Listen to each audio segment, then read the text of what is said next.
name is Sabella. I'm a member of All Saints Parish, and I'm on the Outreach Committee and also the Pastoral Council. When asked to comment on how I think we at All Saints can respond to the call to respect life, I was honored and more than a bit apprehensive.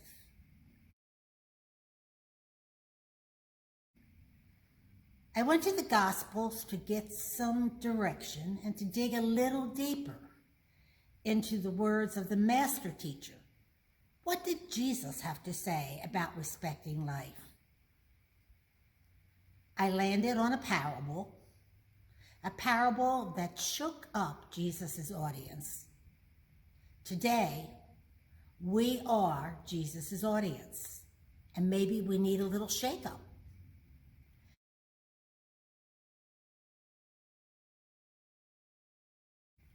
The parable is about a rich man and Lazarus. We heard the parable at Mass in September. It's the only parable where Jesus names someone, honors them by giving them a name. He honored the poor man, Lazarus, covered with sores, who lay unnoticed at the rich man's home. We need to note here that calling someone by name before the modern era of mass media implied a personal contact with that someone. Lazarus was not an anonymous poor person, but someone Jesus knew in a personal way. Naming him was a sign of respect. In contrast, the rich man was without a name, identified by his possessions. In the parable, we learn this rich man was absorbed by his busy life.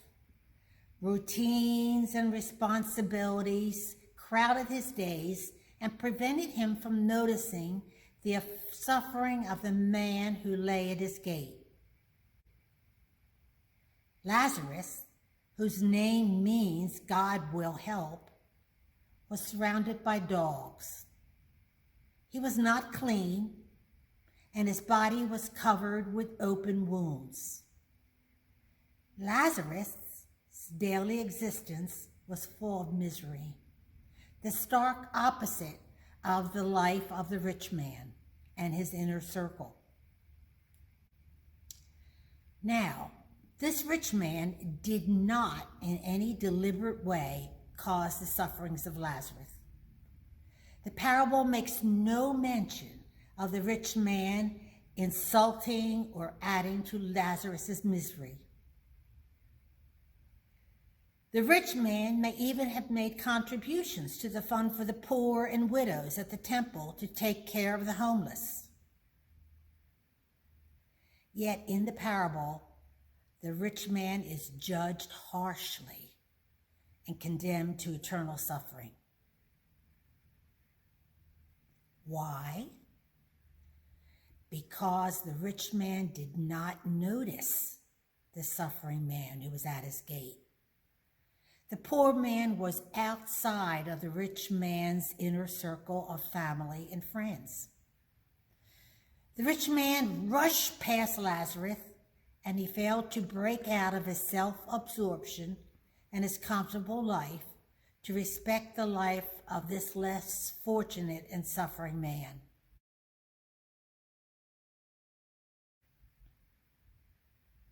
This is the part of the parable that made Jesus' audience uncomfortable.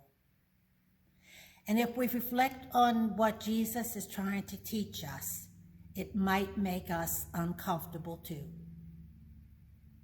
I think that Jesus is asking us to move outside of our comfortable and busy lives, to respect life by personally engaging with defenseless individuals and groups that society has disdained and forgotten, to venture into places and physically walk with suffering people or groups that are overlooked or ignored, to respect life by reaching out in a personal way. Certainly to continue making contributions to charities that help the poor, but we also need to respect the life of those afflicted and troubled by breaking out of our comfortable circles and engaging in a personal way with those who are suffering, defenseless, and alone. Learn their names, touch their hearts, respect the life they live, withhold judgment, and find the divine imprint that dwells within all the Lazaruses of today. Thank you.